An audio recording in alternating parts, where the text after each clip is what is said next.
Welcome to the Recruiting Stories Podcast, where we celebrate recruiting by exploring the stories of leaders and top performers by digging into their stories and understanding how recruiting has impacted their journey and their success. All right, welcome to another edition of the Recruiting Stories Podcast, guys. Really excited about today. We've got Nick Dangles of Sync Logistics Training. Is that right? Did I say that right, Nick? You said it right. You got everything right there. Welcome. Thanks for having me on. Yeah, man.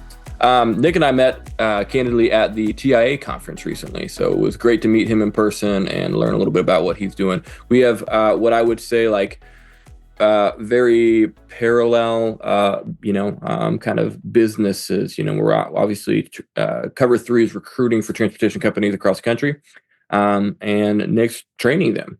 So I want to dive into a little bit about your background, of course, but first tell me about Sync Logistics Training. What do you guys do? Yeah, so Sync is a training platform for freight brokers, right? So in a nutshell, what we've done is we've built out an LMS, a learning management system, within which we have a ton of video-based training content around all of your major brokerage topics, right? So we have things like carrier sales, customer sales, account management, pricing, and so on and so forth. And like I said, it's video-based, but we also have text, we have activities, quizzes, some simulated calls and stuff to help practice what you've done. But yeah, that's what it is at a very, very high level. Training platform for freight brokers. Is there a piece of that is more popular than any other over the years that you've done this? Ooh, interesting question. The piece that is most popular, it varies a little bit by broker. I would say, and time with our company. So at the outset, I would say that shipper sales tends to be the most popular. That's just the sexy topic right now. I mean, when people are struggling to onboard new business, they want those new logos. Right. But once they kind of get past that, and once we talk to them a little bit about what their actual needs are, I would say carrier sales and account management all of a sudden becomes more popular because most of the growth in your business is going to come from existing customers. Net new business is sexy. It's what everyone wants. Admittedly, you can't grow without it. But when I talk to brokers about their business, their bigger growth opportunities are usually maximizing the value of their existing accounts, which they almost certainly aren't doing. So once you start having those conversations, all of a sudden account management and carrier sales becomes increasingly important and popular. Yeah, everything supports one another. Yeah. Absolutely. And certainly, it's the kind of the new business sales seems to be popular. Obviously, we see a lot of that right now. Find us new sales reps. In the market we're in. Are you? I guess that's maybe a question just based off of all the different people that you work with the environment we're in, with tariffs and kind of the uncertainty. New administration. Are your clients, do you feel like the environment is really challenging for them? Is there optimism? What do you see out there just from people you're talking to? That also is an interesting question. And the response to it is it kind of is what you make it. Yeah. In my opinion, at least, I have customers and I talk to brokers who are just really down in the dumps about the market. Right? They're struggling to onboard new business. They're struggling with this. They're struggling with that. On the flip side, I have other customers and talk to other brokers who are doing quite well in this market. They're kind of approaching it as the new normal and changing some of their business strategies to adapt to it. So, while I want to say it's doom and gloom, oh my God, the market's been terrible for so long. I mean, there are plenty of brokers kind of surviving and thriving in it. So it kind of is what you make it to a degree. Right. In every challenge, there's an opportunity. It feels like it's finding where that freight is moving. Yeah, and I think one of the important things to keep in mind is just not being too reactive and being proactive instead. If you're sitting here just kind of stockpiling shipper sales reps, well, all of a sudden when the market does change back, I mean, now you're gonna have a problem because you're immediately going to need people on the carrier facing side, right? Yep. So the customers we have who are seeing a lot of success are being really proactive about how they're recruiting and the tech that they're onboarding and stuff like that. Cool. Yeah. Makes sense. Training too. Yep. Let's talk about your background. How does a guy who has a law background, end up in transportation and in logistics training. Tell me a little bit about kind of your like the go to the Wayback Machine here. Take me back and tell me some of your story here. How far back do we want to go? I can go. I'll go law school. That's great. That'd be Um, great. we could go further, but we'll go with law school. So yeah, I went to law school, have a law degree, passed the bar. I graduated in 2008, and believe it or not, the market for lawyers was not great. So I basically just couldn't find a job. I ended up clerking at a firm for a 2009. while. Yeah. Say that again? I graduated in 2009, and I told people Mm-hmm. your options were like sell insurance or sell insurance, like that. Those were the only jobs out there. Yeah. Yeah. I mean, like I was right downtown Chicago, still am. And I mean, if you look at the Chicago market, I mean, there's like 5 or 6 different law schools just in Chicago. So flooding the market with all these attorneys who just came out. So like I couldn't find a job. I kind of putzed around clerking, and like I ended up finding one law job for a little bit. Wasn't for me. I actually got fired from that attorney job. And like I had hated law from day one. So I was kind of at a point in my life where I had to decide, well, am I going to keep down this path and keep trying to do this law thing? Or am I going to switch gears? So obviously switching gears was the move that I decided to make. I decided to get into sales. Ultimately, I wanted to get into medical device sales, but like I had zero sales experience. Yep. So I found myself in this unique position of being both overqualified and underqualified for every sales role out there, right? Yeah. Like I was 28, 29 years old, law degree, and I go apply to these entry-level sales jobs, and they're like, we don't want you. Like, you're a 28-year-old with a law degree. Yeah. Like, you're going to bounce in 6 months. Yeah. And I go to apply for more experienced ones, and they're like, we don't want you. You don't know anything about sales. So why sales? I'm curious. Why did you think sales is a route that I wanted to go? Like, I'm curious, what was the motivator there? Honestly, I had some family connections in the medical device field who like I knew I could get a job in that area if I got a little bit of sales experience under my belt. It wasn't any more well thought out than that. Cool. To be completely honest with you.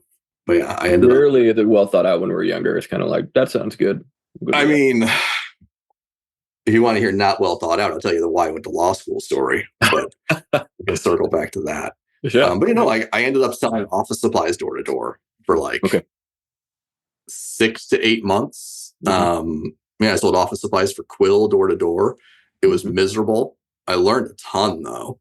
And then from there, I landed my first brokerage job through a recruiter. And here I've been in transportation for the past 15 years. I got hooked. That's cool. With your recruiter experience, did they just reach out to you? Did they find you on LinkedIn? No. So actually, a friend of mine at the time was I think she was in a brokerage. I'm not actually sure, but she actually introduced me to Charlie Safro. Yeah. So the OG in the industry. The OG. So I sat down, I met with her number 2, Beth Herberholtz at the time. Yeah, and I'd say at the time, but like, I know she's still there. And yeah, like she placed me at a brokerage. I met a ton of cool people, and I'll never forget getting into that brokerage environment for the first time. And like, it was just like fast paced, dynamic. There's problems popping up left and right. And I'm looking around like, this is a job. Like, it never even crossed my mind that a job could be fun. Yeah. But like I told you, I had every intention of kind of bouncing into medical device sales, but I had so much fun doing it that I stayed with it. Cool. Yeah. So you like developed your career there, like got into like leadership and, operations leadership and things like that. From what I remember, how does one go from the brokerage world into, hey, I'm going to start a business, solving this problem of training for brokerages and transportation companies? How did that happen? There were a lot of things that led to me like leaving brokerage. So I've been thinking for a while that I wanted to do something different, like still in the industry, but just something a little bit different. I was at a point where like I kind of hit the ceiling where I was, and COVID honestly was like the big deciding factor for me. I left my old brokerage in June of 2020, like right smack in the middle of COVID, Yeah. because we had no childcare, Yeah. and like my wife's an attorney, so she works full time, and we were just at the point where someone kind of needed to cave and like watch the kids, and it ended up being me because I was kind of thinking about doing something different anyway. So like that really just like pushed me over the edge. And then the training thing, like I don't know if you know Ryan Schreiber at all, but Yeah. like we, excuse me, like he's been a friend of mine for a long time. He hired me at my first brokerage job. Cool. So we had been kind of floating a few different ideas around. So like I ended up starting this consulting company, Kinetic Freight Tech, in the fall of 2020, where we did some sales and marketing consulting for tech companies. Yep. And then a couple of years into that, we ended up starting up Sync, the training platform, just because it was another thing that we've been kind of tossing around. Yeah. Awesome. Very cool. Yeah. Ryan and I remember I don't know if we knew that we were both speaking at this event in New Orleans last year. And like we both like run into each other and we're like, I've never been to New Orleans. And he's like, neither have I. And we're both like, we'll probably never come back here. It was a random experience. I've never been either. It's I say go once, check it out. Yeah. Okay. I don't know if I'll ever go back though. Okay. Maybe I'll check it out one of these days. Yeah. Food's great. That's important. Yeah. Okay, cool. So this is, to me, I would love hearing the background, right? Because obviously, like so many of us, we're not like just like, oh my gosh, I want to be a freight broker when I grow up, right? Like we don't come out of high school or college. Many of us, right? There's a few psychopaths I meet who, maybe it runs in the family or whatever, and it's like that's what they do. That's what they want to do. Most of us, we kind of get stuck into it, and we kind of grow our careers from there. But love how you've built a business. I want to talk about the business itself a little bit. I'm going to read you some stats. Because I run into this all the time from a recruiting standpoint, right? Like one of my pain points is, whether we're working with a company or we're working with a potential company, and either we realize, man, they just don't have much of a training process, or we've all talked with somebody in the business in logistics, broker, carrier salesperson, shipper salesperson, whatever, and the training program was, hey, just sit next to me for a week, and in a couple weeks, we're going to send you out on your own. Like that's the whole process. So obviously want to see how kind of you attack that, but here's some stats that I gathered. I kind of want to get your reaction to them. So I read this today while I was kind of prepping for our call here. One of them that says 70% of sellers claim that they have no training and they're self-taught salespeople. Another one says 60% of companies take just a random approach to training and or coaching new hires on the sales front. I was reading on Freight 360's website, they claim 95% of new hire brokers turn over within 6 months. Does that surprise you? What do you see out there? What are your thoughts on some of those? No, it doesn't surprise me at all. In my experience, training at brokerages typically falls into one of three buckets. Bucket one, hey, here's a load board and a phone. Good luck. Right? Like there's no training. You're just kind of like on your own, hammering out phone calls, and you can guess how well that goes for people. Yeah. Bucket two is your classic desk ride, right? It's kind of what you mentioned. You shadow for 2 weeks. You might rotate around different people, different departments, but you just kind of shadow, and then hopefully they have taught you something during this shadowing. Maybe, maybe not. And then again, like you're kind of on your own. Maybe you have some light supervision after that.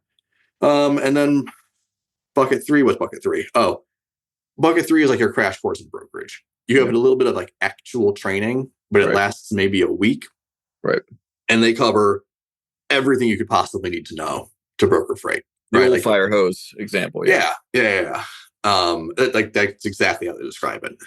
And again, like you can look at these like three different training buckets I imagine like any brokers listening to this probably fall into one of them.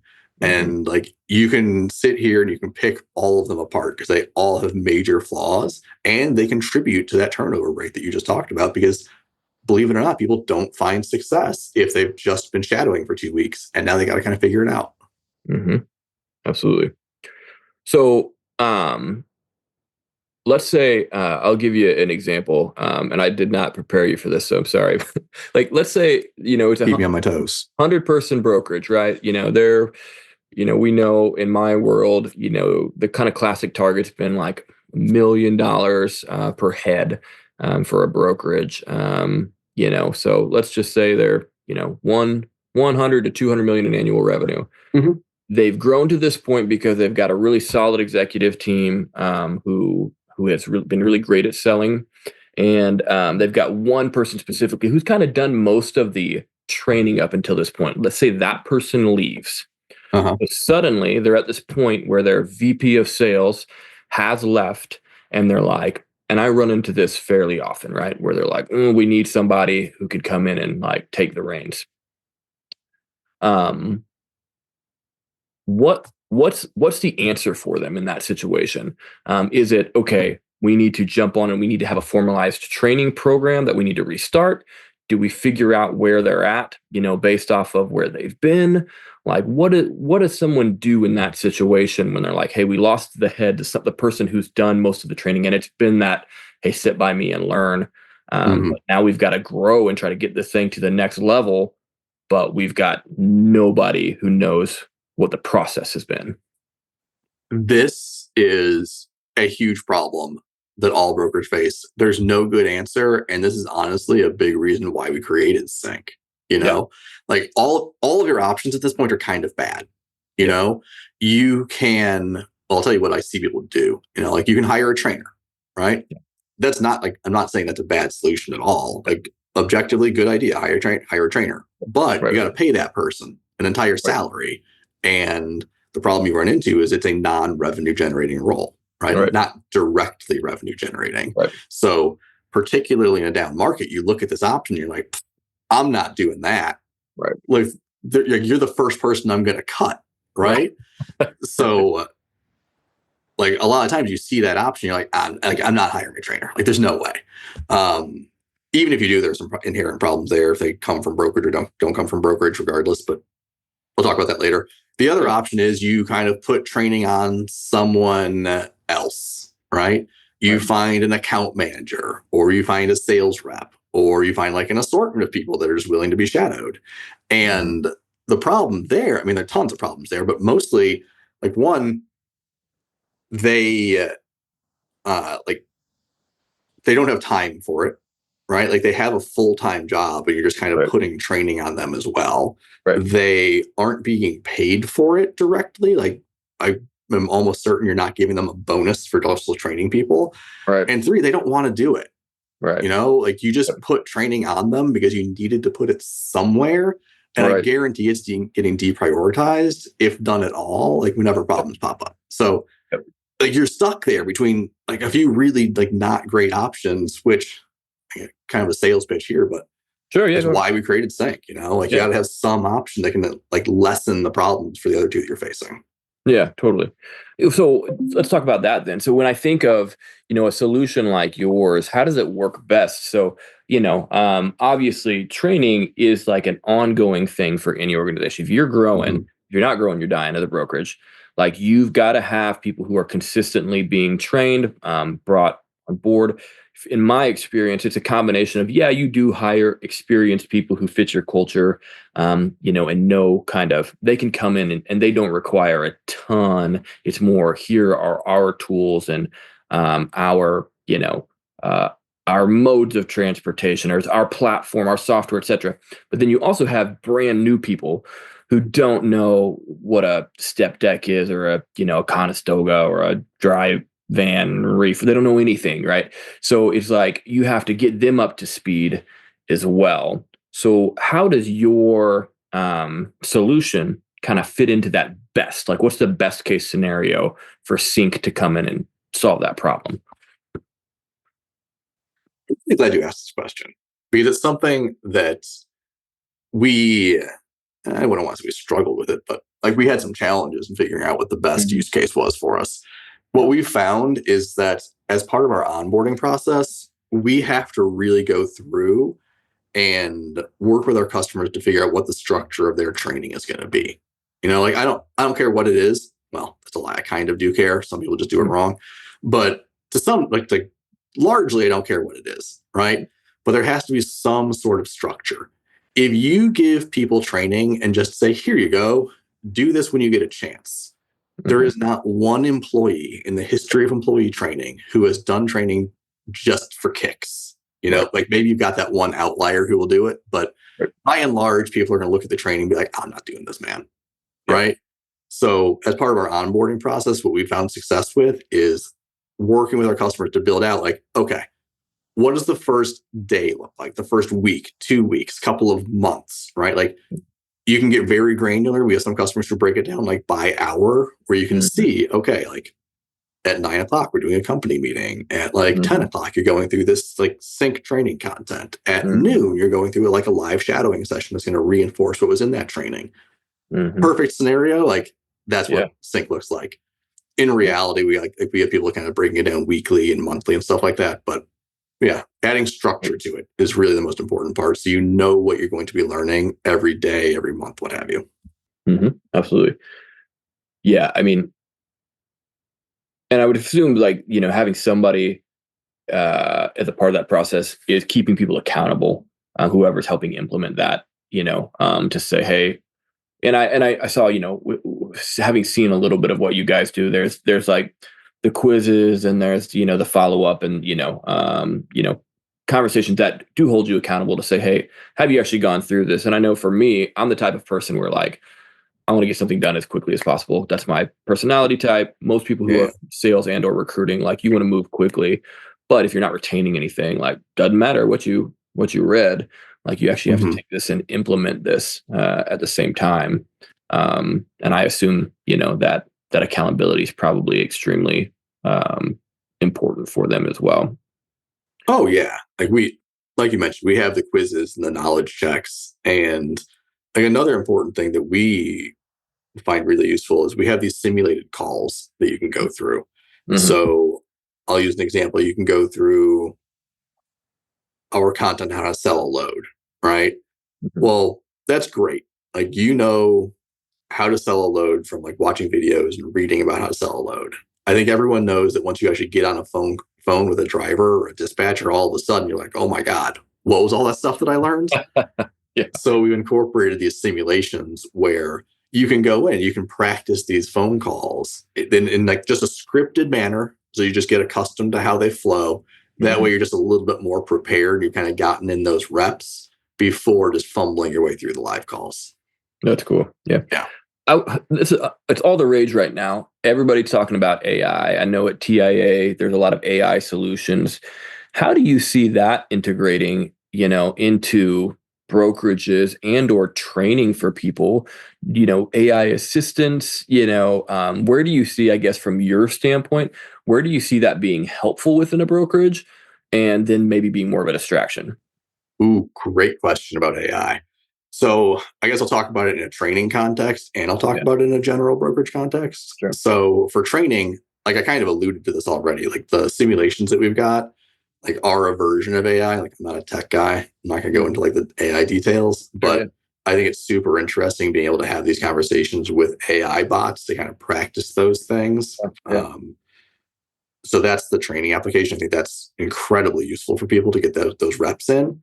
From a brokerage standpoint, I think that there are tons of areas in brokerage where these like AI bots can come in and support a specific role, right? Like I was doing some demos the other day, like listening to them do carrier sales and tracking calls. And as I listen to like human beings do some carrier sales calls, so I'm going to pick on carrier sales, but like I listen to human beings do some carrier sales calls. And honestly, a lot of those calls can be done by AI bots, right? Like literally all you're doing is reading load details and like not building carrier relationships and operating transactionally.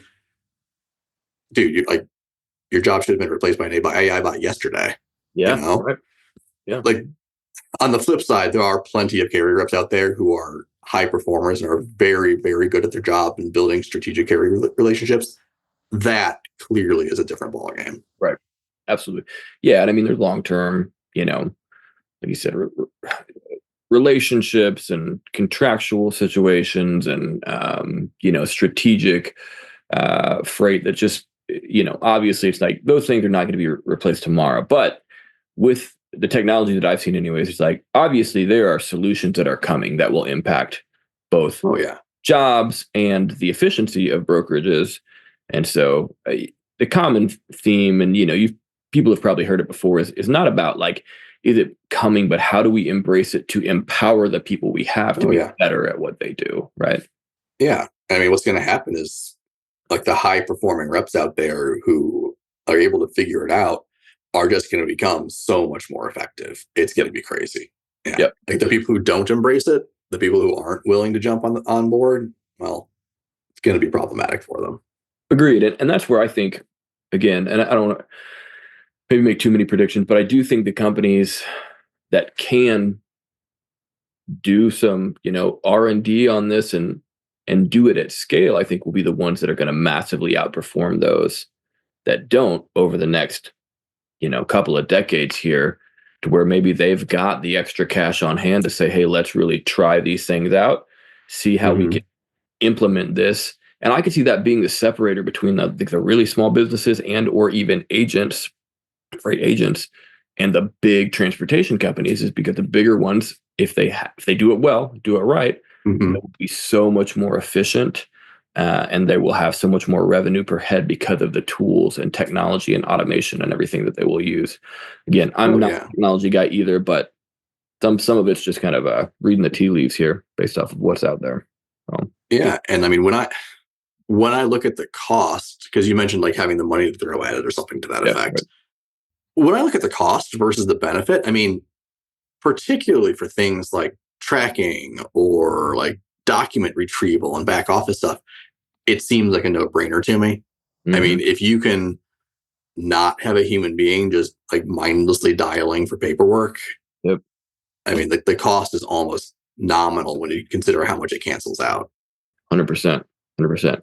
Yeah, it's obviously here. It's the future. It's a matter of who's going to embrace it and then be able to implement it effectively fast enough. So it's kind of an arms race in that sense. So being able to do it effectively is probably the key part there. Correct. Well, cool. No, that's all very helpful. If you had to give advice to a company, just general advice from a training standpoint, I've got a small brokerage. We haven't done much training yet. We want to have some basic formal training. What basic advice you would give without, obviously anything proprietary here. What you're in an elevator talking to somebody, what advice would you give somebody there? My advice to a broker considering like where to go with training depends a little bit on very broadly. I'm going to say do something. Yeah. Right. Like that's just kind of a general principle. Like doing something is always better than doing nothing. And like I look at some of these brokerages and their response to training is kind of doing nothing. You know, they kind of sit there and they wait and they're like, oh, training is going to be a Q3 initiative for me. Yep. Well, it's probably not going to be. Right. Like every time I hear that and I hear like why it's a Q3 initiative, the reasons are typically things that I'm going to reference what I said earlier, right? Like, well, we got to find the person. That person doesn't have time. They don't want to do it. They're not getting paid for it. Like, it's not going to be a Q3 initiative. It's just never going to happen.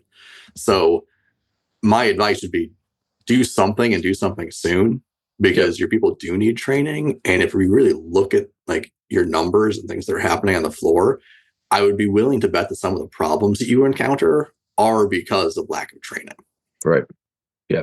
It's funny because I even on my end, some of the things I see are like, I pick on sales, because that's, we place a lot of salespeople too. Yeah. You pick on sales, I'll pick on carrier sales. There you go. This will work out.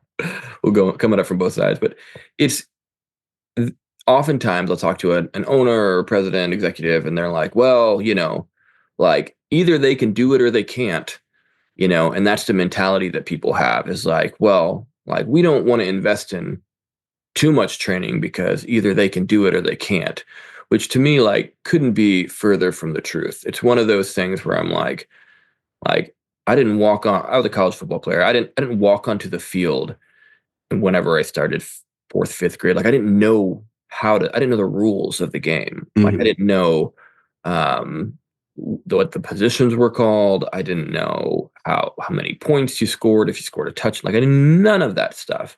And so just to like assume that people will just like figure it out, like is insane. Like it's insane until you help people along and you provide them the tools and the information and the you know the accountability that they need and the encouragement to say, here is not only how it works, but here is also how you win.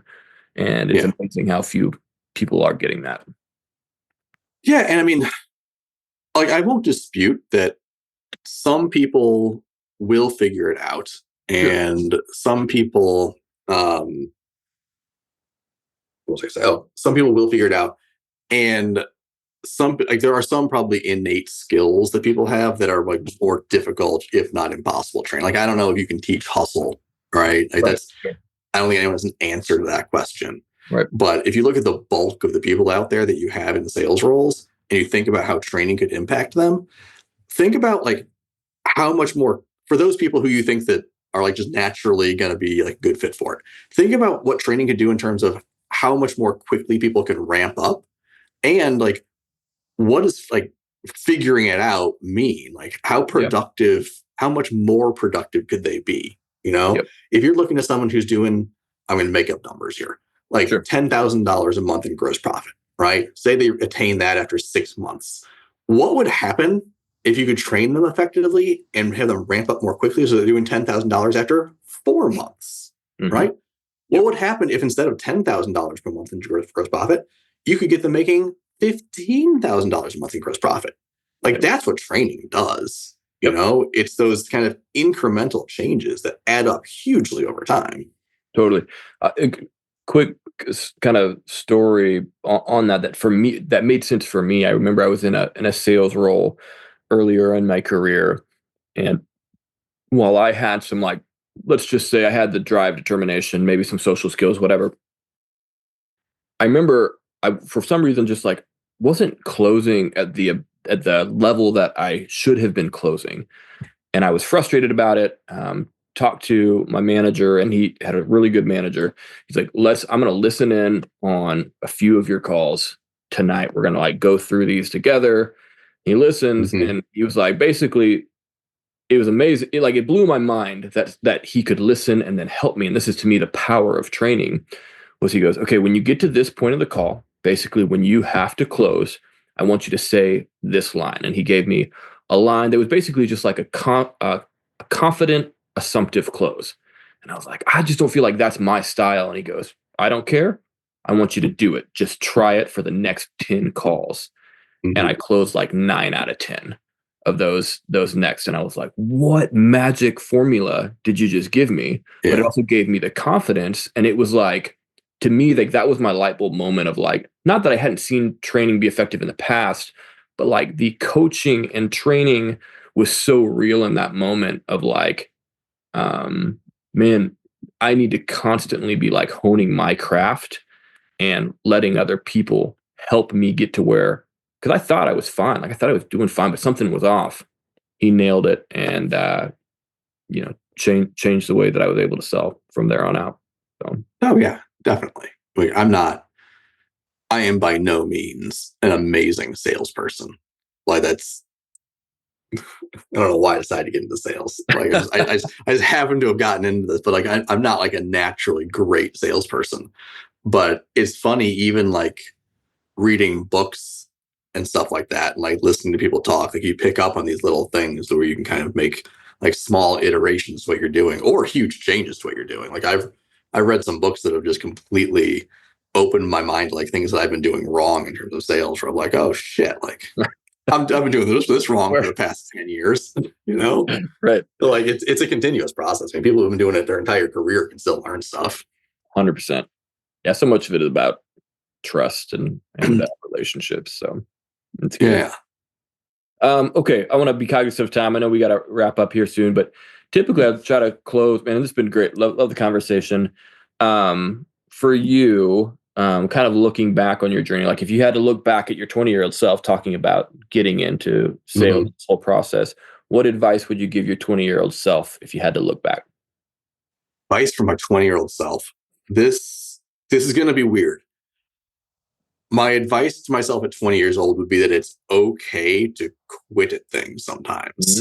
Okay. Like knowing when to quit, I think, is just as important as knowing when to stick it through and like actually see things through to the end, And I say that like based on some things in my life that I know I've stuck around doing for too long. Law school probably being the biggest example. Like I knew week one that I just hated every second of it. And like there are other things that I've done in my life where I just kind of stuck with it for like one reason or another, right? Like you feel like you've committed to XYZ. You feel like you don't want to disappoint people by not doing these other certain things. So I think 20-year-old Nick, like the advice I would give is like be a little bit more like thoughtful and introspective about like what's important to you. And like if what you're doing doesn't align with that, like it's okay to go do something different.